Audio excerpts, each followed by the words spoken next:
Welcome, everyone, to the Leading Together podcast, Insights for Delaware's Tomorrow.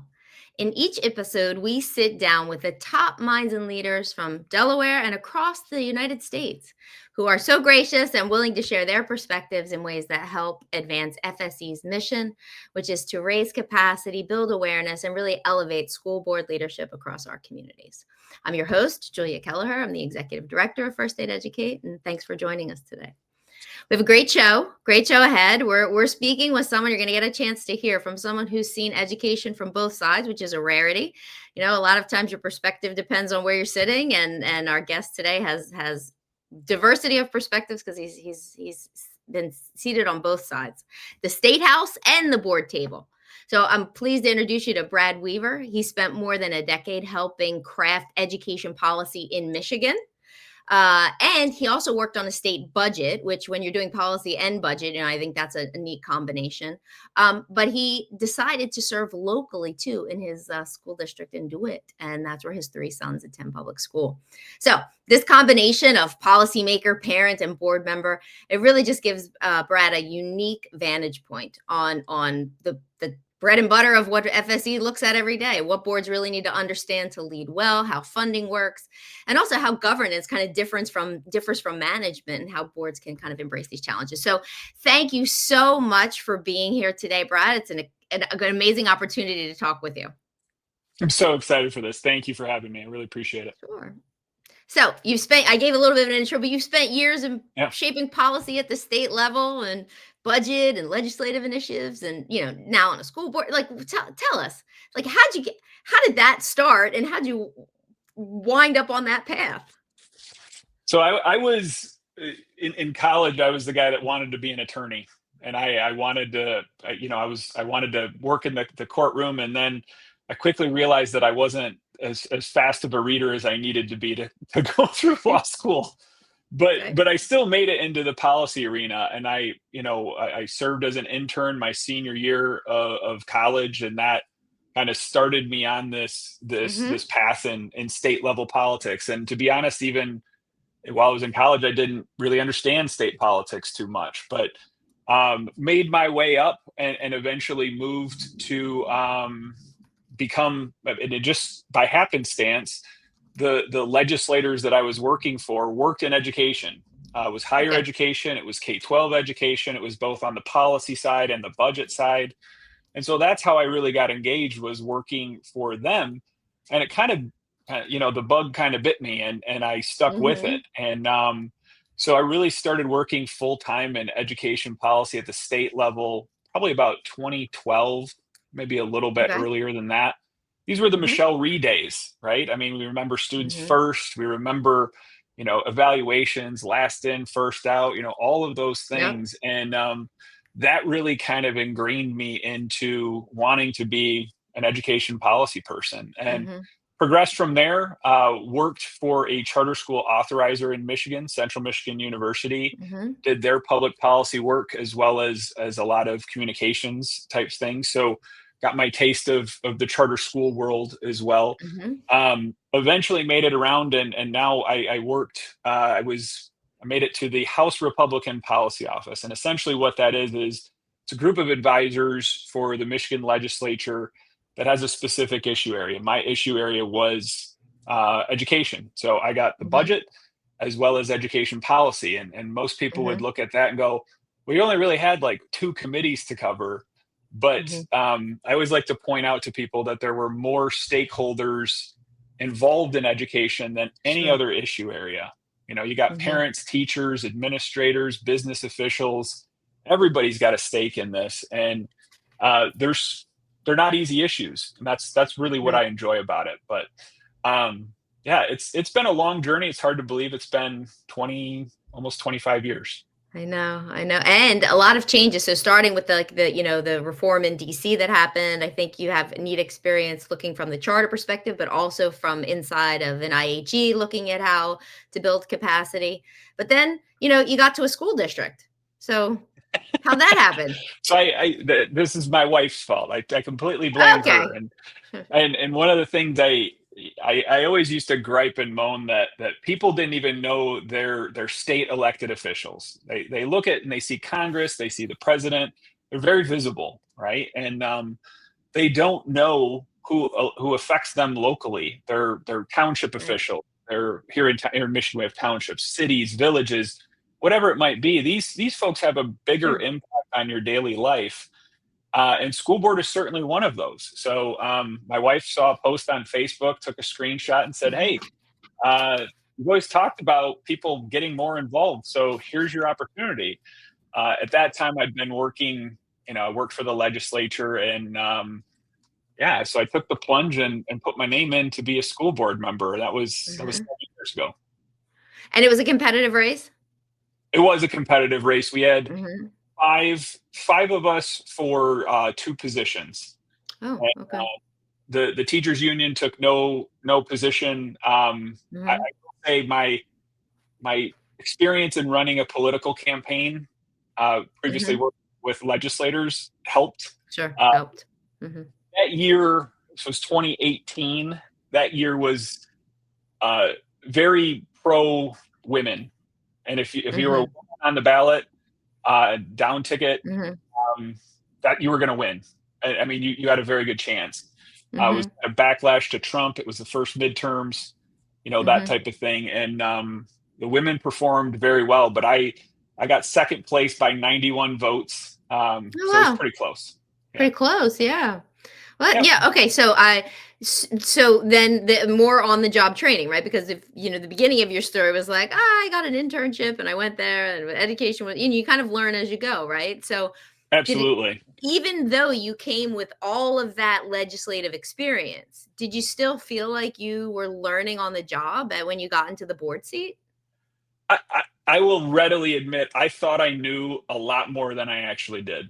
I Mhm. thought I would walk in there and kind of, I knew the scene, I knew how the state budget worked, and I didn't. I looking back 7 years ago, I should have Sure. really engaged a lot more, asked a lot more questions. Mhm. But I was a little confident, maybe overly confident in just the background that I brought.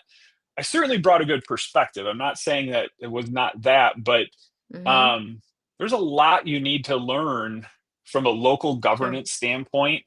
Mhm. Governing from a state level is very, very different. It's the two are helpful to kind of Mhm. understand both, but man, locally there's just a lot more moving parts. I mean, we're the largest employer in our community, and when you Mhm. think of it just from that perspective of Mhm. I help manage, I help govern the entity that is the largest employer in our district. So Sure. Yeah. um, that's kind of it's an important thing.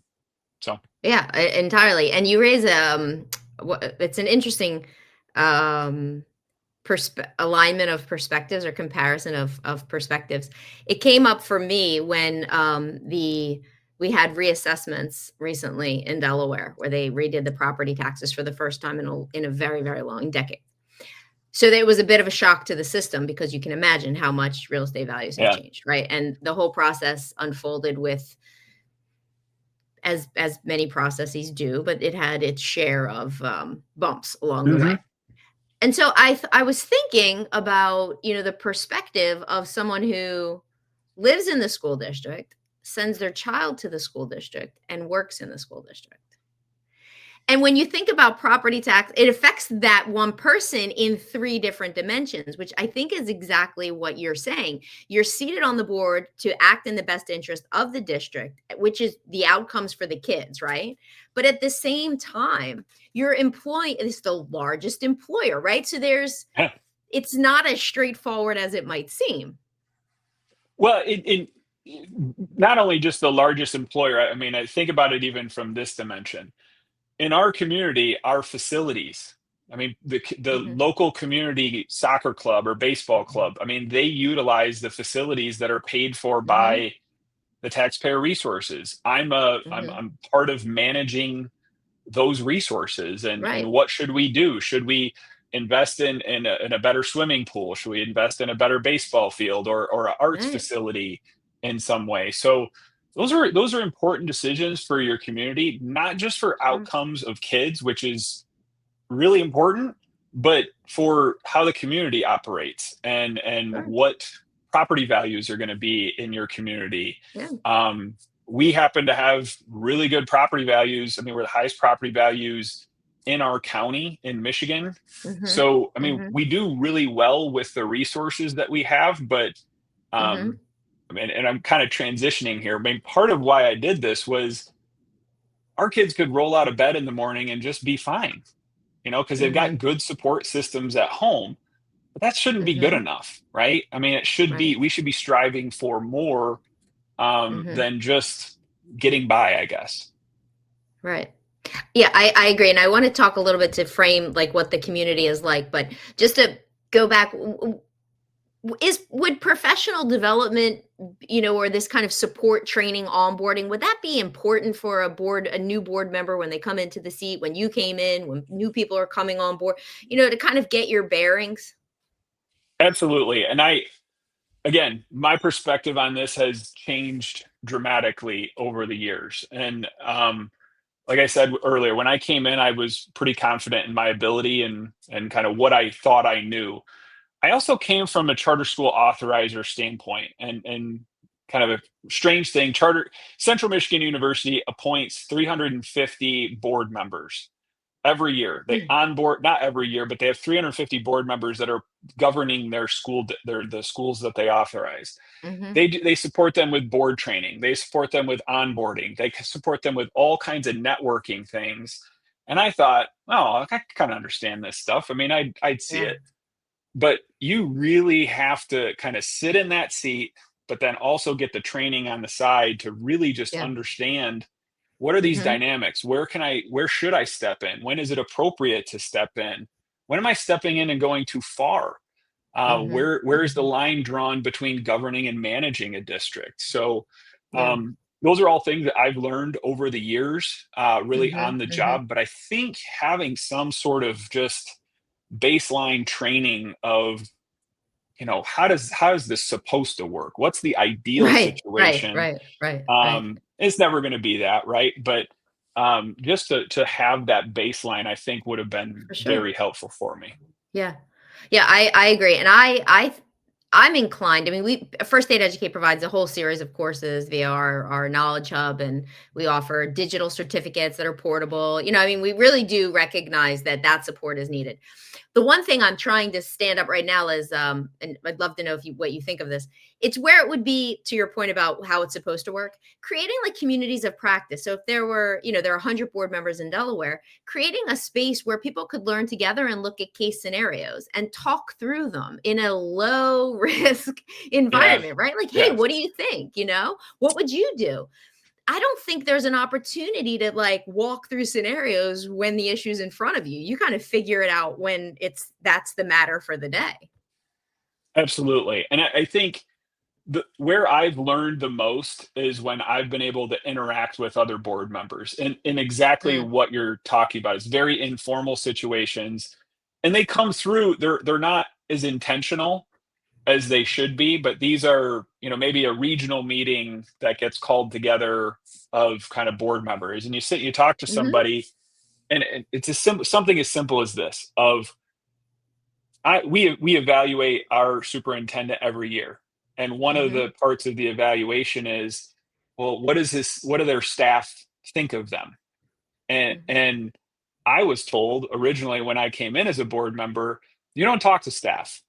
You don't, like, mm, you interact with the superintendent. The superintendent's your one employee, and mhm. that's who you address all That's that. questions to. Mhm, So mhm. I kind of wonder, well, how am I supposed to evaluate how their staff thinks of them if I can't talk to them?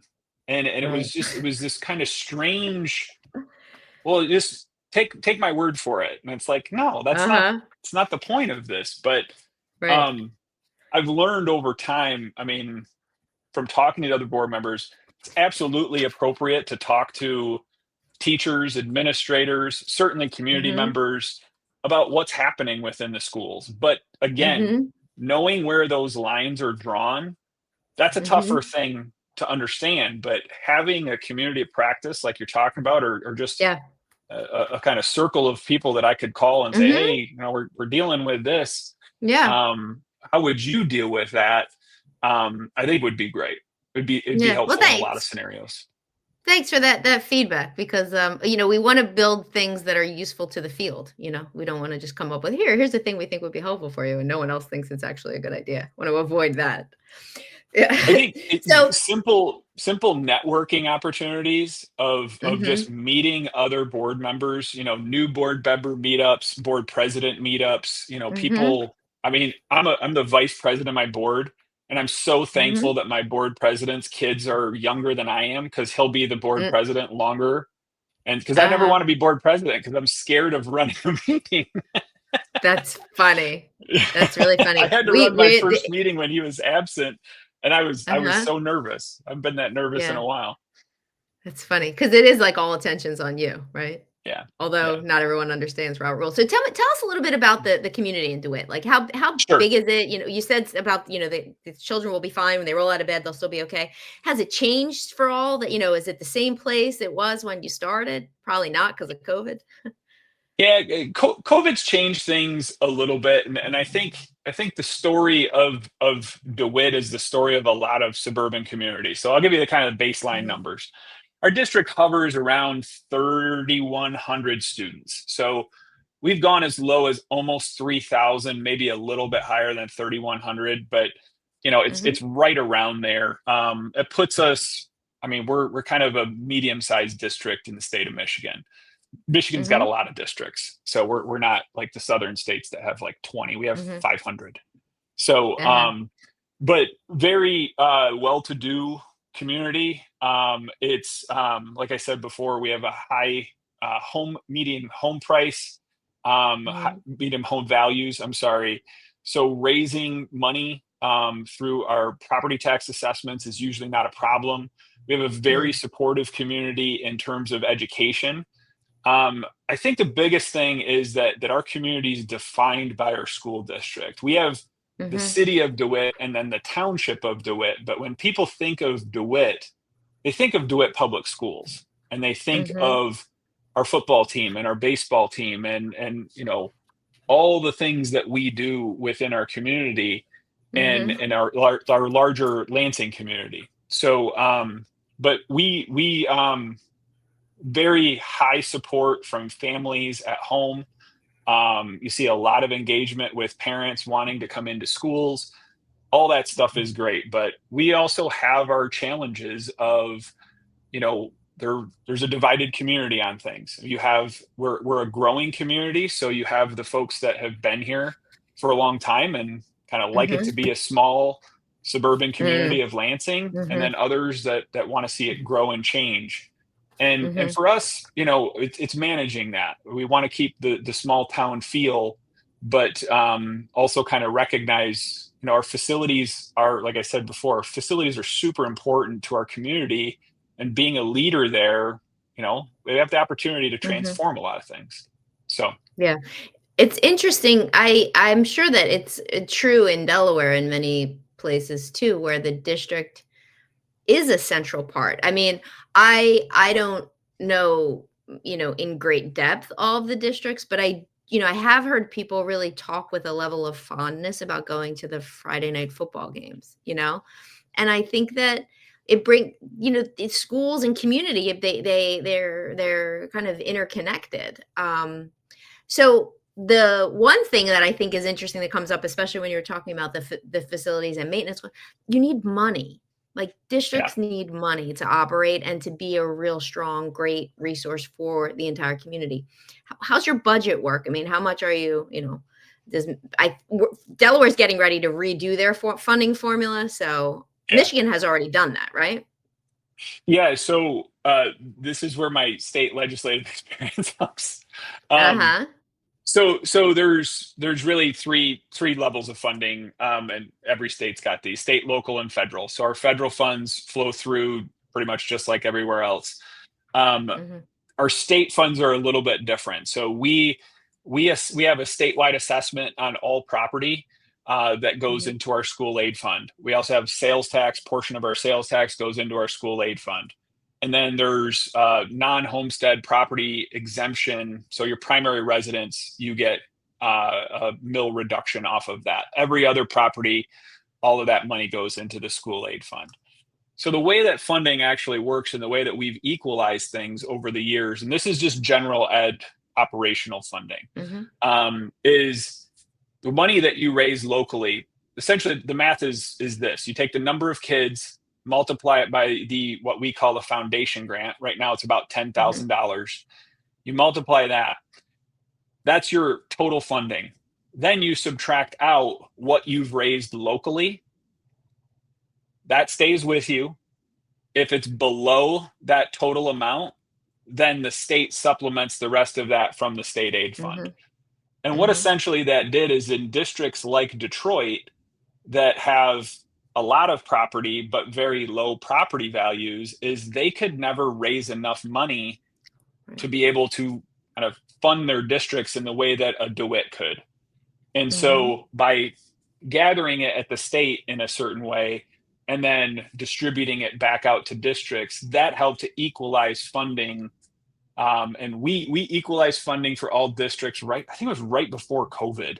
So we started this reform in 1994 with Proposal A, and it took, I mean, a long time, 15, 20 years to get to the point of equalizing it. So now every student in the state of Michigan receives the same amount of foundation grant. There's obviously money for at-risk funding and different things like that that gets supplemented. And then special ed is still, I shouldn't say students with special needs, funding comes still locally. So there is some funding that comes locally for that. But for our budget, it's largely, our budget is really dependent upon the state legislature. And the state legislature setting that foundation grant, it's their responsibility to do that. So we urge them, do things by the rate of inflation at least. It's but for them, they like to siphon some money off for kind of special projects or special things that they think are important. And that's, I'm not saying those things aren't important, but it makes accounting much more difficult. Sure. Well, it's funny. You know, a joke, right? But you know who to call because you work there. So, if they're not, if there's an issue, you at least got the name and the phone number. I will say I frequently get calls from old friends at the state to say, hey, we're considering X. I'm like, what would happen if we did that? I'm like, well, you got to worry about this, and this. You have in general, state policy, there's a reason why they have it the way that they have it. Might not make sense on its face, but I guarantee you the scenarios have usually been thought out or at least contemplated in some way. And that's where I think, just having the experience that I have of like, okay, I understand why they need to do certain things like that, but I may not like it. People may not agree with it, but in general, things average out to be fair. Yeah. No, I think that's an excellent point. Really, it's hard to understand. And when you don't understand, I think that's where sort of the conflict comes, because it's a lack of understanding. But you're raising a really important point about how funding affects the quality of programming, right? What money comes in really affects what students get to experience. And have you seen, I guess, differences over time? Yes and no. For our district, I will argue we have one of the best business officers in the state. He is tough. He is a very conservative budgeter, and that's great. That's what we want. He is looked to by his colleagues as the guy who knows everything, and so we're very fortunate in that respect. We have a healthy fund balance. We can sustain the ups and downs of where things are going. So much more than other districts that have fluctuating or declining populations where they might not be able to sustain or kind of take a hit for a year if a funding formula changes in some way for some specific line item. So I think we're fortunate in that we've created a pretty solid buffer over the years, but Mhm. we can largely be adaptive. I think the timing of things is frustrating. I mean, this was more probably news in Michigan, but I mean, we almost had our state shut down because we didn't pass a budget.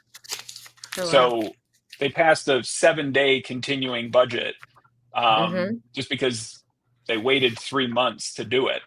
But what people don't realize is school districts' budgets started July 1st, Right, right, but right, the right. state doesn't have to pass their budget until October 1st.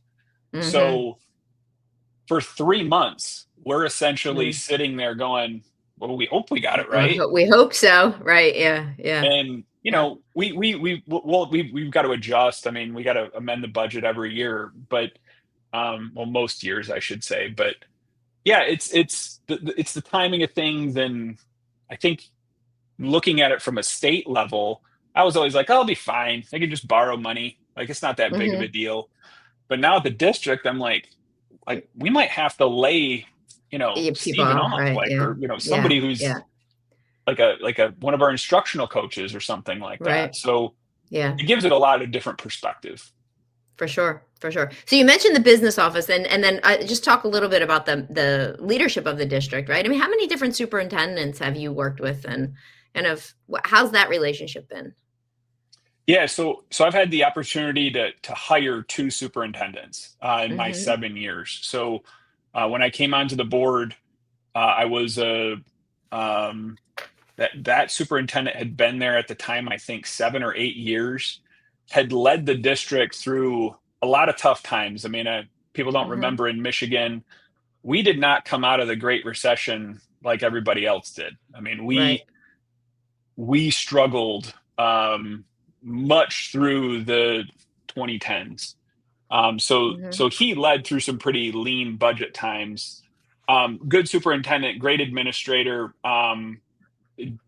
When we had the opportunity to hire a new one, we really shifted gears, and we wanted somebody to tell the story of our district and Mhm. talk about the great things that we're doing. We're doing so many wonderful things. Like let's let people know. And Mhm. I think part of that was, we wanted to make, but we maybe swung too far in the other direction, because this was Mm. during COVID, and you Mm. had some really difficult situations to handle during Sure. COVID. There were big calls Yeah. that your superintendent and your school leadership needed to make, and there was Mhm. no right Mhm. answer at the time. Now, the current superintendent we have, Kevin's a phenomenal guy, just a great leader. I mean, this a little plug. Absolutely get training before you walk in to hire a superintendent. I mean, that Mm. is, Mhm. man, like what questions to ask, kind of how to Mm. structure that hiring process. Like Mhm. it's so important. It's the most important decisions that I've made on the Sure. board are who we hired as superintendent.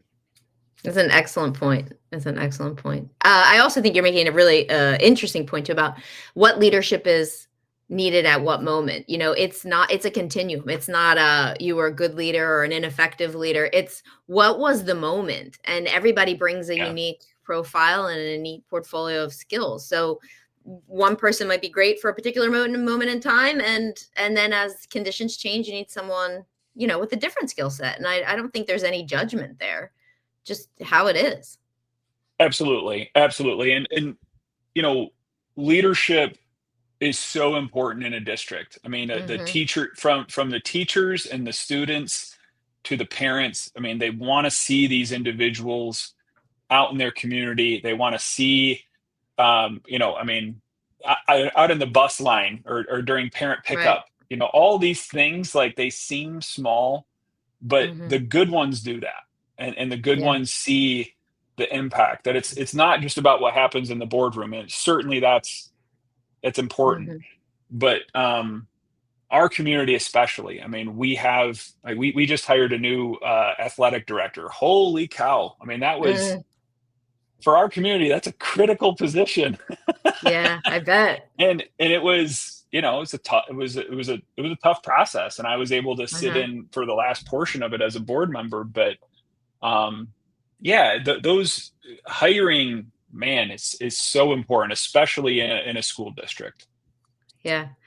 Well, this has been an absolute pleasure. Thank you very much for spending time with us today. I've learned a lot. I'm taking, you know, from when you get to the seat, the need to provide support around people, but really also this idea about informal networking, just having those Yeah, relationships with other people. Very helpful for me to hear about the equalization approach, and I think an excellent point about sort of giving with having good faith and that the legislature has they have a reason for what they're doing, and sort of rational minds will prevail.